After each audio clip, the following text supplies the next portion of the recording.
Hello नमस्कार साथियों, उम्मीद कर रहा हूं आप सब अच्छे और स्वस्थ होंगे। 2022 वाली भर्ती को लेकर जो अपडेट निकल कर आई है उस पर भी चर्चा करने वाले हैं। और उसके साथ साथ 2026 की जो बच्चे तैयारी कर रहे हैं, जो भी साथी तैयारी कर रहे हैं, उनको क्या क्या सावधानियां रखनी है, अभी से उनको सावधानियां रखनी है। क्या क्या डॉक्यूमेंट उनको तैयार करने हैं, कौन कौन से डॉक्यूमेंट उनके पास होने चाहिए, क्या क्या सबूत उनके पास होने चाहिए बीपीएड की डिग्री को लेकर। तो इस वीडियो के अंदर अपन डिटेल से बात करने वाले हैं। 2022 में जो अभ्यर्थी थे उनका स्थायीकरण रोक दिया गया है। स्थायीकरण रोकने के बाद अब उनके डॉक्यूमेंट की जांच हो रही है। डॉक्यूमेंट के अंदर उनको क्या क्या डॉक्यूमेंट्स जमा करवाने हैं और वो अपने डॉक्यूमेंट किस प्रकार से प्राप्त करेंगे, और यदि मैं बात करूं तो कौन से फॉर्म उनको भरकर वहां पर जमा करवाने होंगे, क्या क्या डिटेल्स उसके अंदर फिलअप करनी होगी। ये जो नए अभ्यर्थी है उनको भी ध्यान में होना चाहिए, और 2022 में जो सिलेक्टेड है उनको भी ये भरकर देना होगा। तो अपन बात करते हैं भाई, ये देखिए कार्यालय संभागीय स्तर पर ये स्कूल जोधपुर के द्वारा स्कूली शिक्षा जोधपुर के द्वारा संभाग स्तर पर ये निकाला गया, जिसमें जोधपुर, फलोदी, बाड़मेर, जैसलमेर ये सभी जिलों का निकल जाएगा, चिंता मत करो। शारीरिक शिक्षा अध्यापक सीधी भर्ती 2022 में चयनित नियुक्ति प्राप्त अभ्यर्थियों के दस्तावेज की जांच के संबंध में ये है भाई, ठीक है ना। बीकानेर निदेशालय ने पीछे आदेश दिया था कि उनकी जांच होकर उनके पूरे डॉक्यूमेंट वेरिफिकेशन होंगे, उसके बाद ही उनकी लिस्ट जो फिक्सेशन की लिस्ट है वो जारी की जाएगी भी। देखिए, शारीरिक शिक्षा अध्यापक भर्ती 2022 में चयनित एवं नियुक्ति प्राप्त अभ्यर्थियों के दस्तावेज की जांच के संबंध में निर्देशित किया जाता है कि सिलेक्शन चेक लिस्ट के अनुसार समस्त अभ्यर्थियों को सूचना अपने द्वारा प्रमाणित करके इस कार्यालय में 15 तारीख तक आपको जमा करवानी है। यदि इसमें आप विलंब करते हैं तो इसके आप खुद जिम्मेदार होंगे भाई। ध्यान रखना, जो भी साथी सिलेक्ट हो रखे हैं वो सभी ये डॉक्यूमेंट जमा करवा दे, ठीक है। उसके बाद यहाँ पर अपन आगे देखते हैं भाई, यहाँ पर आपको इस प्रकार का एक फॉर्म होगा भाई, ठीक है ना। ये आपकी चेक लिस्ट होगी। चेक लिस्ट के अंदर यहाँ पर अभ्यर्थी अपना नाम भरेगा भाई, यहाँ पर पिता का नाम, और फिर यहाँ पर अपनी डेट, जन्म डेट, दिनांक, और यहाँ पर अपनी वर्ग भरेगा, जनरल है, ओबीसी है, एसटी है, जो भी है भाई। और भर्ती परीक्षा के अंदर जो आपके रोल नंबर थे वो यहाँ पर रोल नंबर आप लगा दोगे, और यहाँ पर मेरिट नंबर भी आपका भर्ती के अंदर 231 या जो भी मेरिट संख्या थी वो मेरिट संख्या आप यहाँ पर लगा दीजिए। वर्तमान में पद स्थापन यानी आपका कौन से स्कूल के अंदर, गवर्नमेंट अपर प्राइमरी है या सीनियर है, किस स्कूल के अंदर आप कार्यरत हैं, वो यहाँ पर डिटेल्स आपको भरनी है। और यदि मैं बात करूं शैक्षणिक योग्यता के अंदर, तो सेकेंडरी की यानी 10वीं की, सीनियर सेकेंडरी 12वीं की डिटेल्स, कितने अंक थे, कितने प्राप्त हुए, कितने परसेंट थे आपके। वहीं अगर बात करें ग्रेजुएशन की, तो यहाँ पर ग्रेजुएशन के भी अंक आपको डालने, उत्तीर्ण वर्ष यानी कब उत्तीर्ण हुए थे, कितने अंक में से कितने प्राप्त किए और कितने प्रतिशत थे भाई। फिर यहाँ पर उन्होंने पूछ लिया प्रशैक्षणिक योग्यता डीपीएड, बीपीएड या सीपीएड, आपने कोई भी कर रखी हो उसकी डिग्री यहाँ पर आपको लगानी है भी। आपको बताना है डीपीएड, बीपीएड, सीपीएड उत्तीर्ण कब की, कितने अंक थे, कितने अंक प्राप्त किए और कितने मेरिट प्रतिशत आपके आए थे भी। और यहाँ पर संस्था का नाम लिखना है भी, कौन सी संस्था से आपने की थी भाई, ठीक है ना। जो भी संस्था है, चाहे राजस्थान की है चाहे राजस्थान की बाहर की है, उस संस्था का पूरा नाम यहाँ पर आएगा। संस्था राजकीय है या राजकीय महाविद्यालय है या निजी विश्वविद्यालय है या निजी महाविद्यालय, ये भी आपको लिखना है कि गवर्नमेंट कॉलेज था, प्राइवेट कॉलेज था या प्राइवेट यूनिवर्सिटी थी या प्राइवेट कॉलेज था। जो भी डिटेल्स है, गवर्नमेंट यूनिवर्सिटी थी, सारी डिटेल यहाँ पर आपको लिखनी है। उसके बाद यहाँ पर आपके एनरोलमेंट नंबर और वर्ष लिखने हैं भी, किस वर्ष के अंदर आपके एनरोलमेंट नंबर जारी हुए, वर्ष लिख दिया यहाँ पर, और फिर आपको रोल नंबर लिखने हैं भी, ठीक है ना। ये रोल नंबर आपके बीपीएड, डीपीएड, सीपीएड के जो रोल नंबर है वहां वो आपको यहाँ पे लिखने। अंतिम वर्ष की परीक्षा परिणाम कब घोषित हुआ, यानी आपका बीपीएड का, सीपीएड का और डीपीएड का रिजल्ट कब आया, वो यहाँ पर दिनांक लिखनी है अभी। आपकी मार्कशीट के नीचे वो लिखी होगी दिनांक, कि इस दिनांक को हमारा ये जो सर्टिफिकेट है या डिग्री आपकी जारी हुई है भाई, ठीक है ना। यहां तक समझ में आ गया। अब देखिए आपको किन किन बातों को ध्यान में रखना है। अब यहाँ पर इन्होंने कहा है कि जिस संस्थान से आपने बीपीएड, डीपीएड किया वो एनसीटी से मान्यता प्राप्त होनी चाहिए। एनसीटी से मान्यता प्राप्त को लेकर मैंने एक वीडियो बनाई थी कि आप कैसे चेक कर सकते हैं कि आपकी डिग्री एनसीटी से मान्यता प्राप्त है या नहीं। अब ये डिग्री आपको कहाँ से मिलेगी, एनसीटीई की साइट पर जाए, एनसीटीई इंस्टीट्यूट जब आप यहाँ पर सर्च करेंगे तो सर्च करने के बाद ये साइट खुलेगी। इस साइट के अंदर अपने आपका कॉलेज का नाम डालना है। कॉलेज का नाम डालोगे तो आपके सामने लिस्ट आ जाएगी और एक लेटर निकल कर आ जाएगा। उस लेटर को आपको इसके साथ अटैच करना है। यदि एनसीटी से मान्यता प्राप्त है तो हाँ लिखना है। एनसीटी की मान्यता प्राप्त का वर्ष, मान्यता प्रमाण पत्र की प्रति, यानी वो आपको डाउनलोड करके लगानी है साथ में, वो आप एनसीटी की साइट से डाउनलोड कर सकते हैं भाई।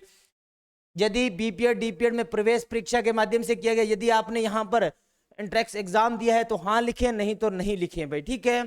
और यदि हाँ तो प्रवेश परीक्षा से संबंधित दस्तावेज संलग्न करें भी, आपने जो पेपर दिया था या फिर आपका एडमिट कार्ड जारी हुआ था वो एडमिट कार्ड यहाँ पर आप लगा सकते हैं। यदि आपने फिजिकल के माध्यम से क्लियर किया है, आपका फिजिकल हुआ, एडमिट कार्ड जारी हुआ, तो आप यहाँ पर लगा सकते हैं। नहीं हुआ है तो कोई दिक्कत नहीं है, डायरेक्ट एडमिशन हुआ तो भी आप यहाँ पर लिख सकते हैं कि सीधा डायरेक्ट एडमिशन था अभी। अब देखिए बीपीएड डीपीएड में प्रवेश काउंसलिंग के माध्यम से दिया गया, आपकी काउंसलिंग हुई थी, काउंसलिंग लिस्ट निकली थी, तो आपको हाँ लिखनी है, नहीं तो आपको नहीं लिखनी है। यदि हाँ तो काउंसलिंग से संबंधित दस्तावेज यहाँ पर आपको संलग्नित करने होंगे। उसके बाद यहाँ पर क्या सीपीएड प्रशैक्षणिक योग्यता के आधार पर नियुक्ति प्रदान की गई थी, यदि हाँ तो सीपीएड उत्तीर्ण का वर्ष में प्रमाण पत्र संलग्न करें, भी उसके साथ प्रमाण पत्र आता है वो भी संलग्न करें, ठीक है। क्या अभ्यर्थी के चयन में खेल प्रमाण पत्र की भूमिका रही है, यदि आपने खेल सर्टिफिकेट लगाया है और कौन सा सर्टिफिकेट लगाया, यदि लगाया है तो हाँ करें। और उस खेल प्रमाण पत्र का स्तर लिखें भी, जिला स्तरीय है, राज्य स्तरीय है, नेशनल है, किस स्तर का है, और आपने किस स्तर से प्रमाणित है, अभी आप किस स्तर से प्रमाणित है, राज्य स्तरीय, नेशनल, वो आपको यहाँ पर लिखना है अभी। क्या अभ्यर्थी खेल प्रमाण पत्र इंटर कॉलेज टूर्नामेंट का है भी, यदि आपने इंटर कॉलेज टूर्नामेंट के पार्टिसिपेट का लगा रखा है तो आपको हाँ लिखना है। यदि आपका सिल्वर मेडल है तो भी आपको हाँ लिखना है। यदि आपने कॉलेज से खेला है तो आपको हाँ लिखना है। और खेल प्रमाण पत्र किस स्तर का है, किस वर्ष है और किस स्तर से प्रमाणित किया गया है, ये चीजें आपको लिखनी है। यदि आप कॉलेज से खेले हैं या फिर ऊपर वाले में आपने स्कूल से खेले हैं, वो सर्टिफिकेट है तो वो लगाना है। नीचे वाले में यदि आप कॉलेज से खेले हैं तो हाँ लिखना है, नहीं तो नहीं लिखना है भाई। अब देखिए आवेदन पत्र में अंकित बीपीएड डीपीएड का संस्थान, यहाँ पर फिर वापस आपको नाम लिखना है कि आपने किस कॉलेज से बीपीएड की थी, उस बीपीएड कॉलेज का यहाँ पर नाम लिखना है। फिर अभ्यर्थी द्वारा कार्य ग्रहण के समय डीपीएड बीपीएड के संस्थान, यानी आपने जब कार्य ग्रहण किया था उस समय आपने कौन सी डिग्री का लगाया था, वो डिग्री यहाँ पर लिखनी है। ऐसा नहीं है कि कार्य ग्रहण के समय आपके पास अलग डिग्री थी और उसके बाद आप अलग डिग्री दे दो, तो इसका भी आपको जिस संस्थान की अंकतालिका प्रमाण पत्र सेवा पंजिका में संलग्न है भाई, ठीक है ना, आपके वही लगानी है, दूसरी मत लगा देना। अब यहाँ पर देखिए अभ्यर्थियों द्वारा कार्य ग्रहण के समय डीपीएड बीपीएड का नाम जिस अंकतालिका प्रमाणित सेवा पंजीकरण में सम्मिलित है, ये हो गया। अभी अभ्यर्थी द्वारा उत्तीर्ण प्रशिक्षण योग्यता डीपीएड बीपीएड की यहाँ पर अवधि लिखनी है, वर्ष लिखना है और माह लिखना है भाई, ठीक है ना। भी आपने किस वर्ष के अंदर कितने समय के अंदर बीपीएड की डिग्री कंप्लीट की थी भी। अब देखिए आवेदन में अभ्यर्थी द्वारा भरी गई प्रशैक्षणिक योग्यता भाई, यहाँ पर आवेदक द्वारा आवेदन करते समय आपने जो प्रशैक्षणिक योग्यता भरी थी उसका लिखना है, बीबीए भरी थी या जो भी आपने योग्यता भरी थी। अभ्यर्थी द्वारा कार्य ग्रहण के समय प्रशैक्षणिक योग्यता सेवा पंजीयन में संलग्न दस्तावेज के अनुसार, ठीक है भी। अभ्यर्थी द्वारा कार्य ग्रहण के समय जो उसको लेटर मिला था कार्य ग्रहण के समय और जो डॉक्यूमेंट लगाए थे उन डॉक्यूमेंट की भी आपको जो प्रति है वो संलग्न करनी है। निम्नलिखित दस्तावेजों को प्रमाणित प्रति संलग्नित करें। ये बाकी जो डॉक्यूमेंट बचे हुए हैं इनको आपको ध्यान में रखना है। जो भी नए तैयारी कर रहे हैं, ये वीडियो जो लगे हुए हैं उनके लिए तो जरूरी है ही, जो नए अभी तैयारी कर रहे हैं और 2026 वाली भर्ती के अंदर लगने वाले उनके लिए भी जरूरी है। आपको भी ध्यान में होना चाहिए कि हमारे पास ये डॉक्यूमेंट है, क्योंकि बहुत सारे अभ्यर्थी, अभी बीपीएड का ट्रेंड चल रहा है, बहुत सारे अभ्यर्थी बीपीएड कर रहे हैं और बीपीएड करने की सोच भी रहे हैं, तो उनको इन बातों का ध्यान में रखना है। आपको अपने दस्तावेज डॉक्यूमेंट जो भी आपको कॉलेज से प्रोवाइड होते हैं उन सबको आपको संभाल के रखना है, पता नहीं कब उनकी जरूरत पड़ जाए, इसलिए आपके पास सारे के सारे प्रूफ आपके पास होने चाहिए। अब देखिए यहाँ पर मैं बात करूं कि आपको किन किन बातों का ध्यान में रखना है कि हमारे पास ये डॉक्यूमेंट होगा तो हमारा काम चल जाएगा। अब यहाँ पर सबसे पहले बात करते हैं सेकेंडरी अंक तालिका एवं प्रमाण पत्र की, यानी आपका 10वीं का खेल सर्टिफिकेट 10वीं की मार्कशीट यहाँ पर होनी चाहिए। पहले जो 10वीं की मार्कशीट आती थी उसके साथ एक प्रमाण पत्र भी जारी होता था, अब जो नए आते हैं उनके अंदर प्रमाण पत्र कंबाइंड आता है भाई, ठीक है। सीनियर की सेकेंडरी की अंक तालिका प्रमाण पत्र पहले इसमें भी आता था, अब दोनों के साथ ही आता है। मेन एक ही मार्कशीट आती है अभी 12वीं की, है ना।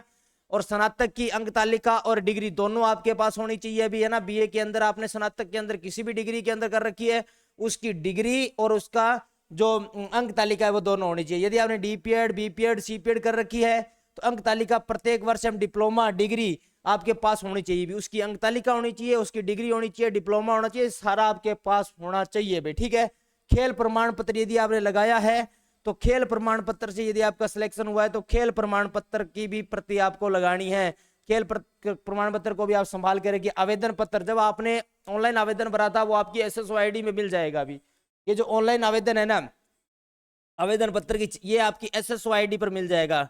अगर आपके पास नहीं भी है तो आप SSO ID से डाउनलोड करके इसको निकाल सकते हैं, यदि है तो बहुत अच्छी बात है, नहीं तो आप इसको SSO ID के माध्यम से अपना जो फॉर्म है वो निकाल सकते हैं जब आपने फॉर्म भरा था। उसके बाद अभ्यर्थी जिस वर्ग का है उसका प्रमाण पत्र, यानी SC ST OBC general EWS जिस भी कैटेगरी का है, MBC जिस भी कैटेगरी का है, वो यहाँ पर अपना सर्टिफिकेट लगाएं। और अभ्यर्थी के नवीनतम पासपोर्ट साइज फोटो भी आपको लगानी है। अभी ये सारे के सारे डॉक्यूमेंट है। यानी मेन बात यही है, आपको ध्यान में क्या रखनी है कि NCTE से अप्रूव्ड आपकी यूनिवर्सिटी होनी चाहिए, कॉलेज होना चाहिए। भी NCTE अप्रूव्ड आपका कॉलेज होना चाहिए, उसका लेटर आपके पास होना चाहिए। यदि आपने गवर्नमेंट यूनिवर्सिटी से और लीगल तरीके से, यदि प्राइवेट से भी की है तो वो NCTE अप्रूव्ड है, तो आपको घबराने की आवश्यकता नहीं है। आप अपने डॉक्यूमेंट जमा करवा दीजिए। और अभी जो नए साथी कर रहे हैं वो भी अपना ध्यान रखें, इन चीजों को अपने पास रखें। ठीक है, उम्मीद कर रहा हूँ जानकारी आपको अच्छी लगी होगी। जानकारी अच्छी लगी है तो फिजिकल एजुकेशन गुरुजी यूट्यूब चैनल को सब्सक्राइब कर लीजिए। यहाँ पर आपको ऐसे ही इंफॉर्मेटिव और यूजफुल जानकारी मिलती रहती है। तो मिलते हैं अगली वीडियो में, तब तक जय हिंद, जय भारत, वंदे मातरम।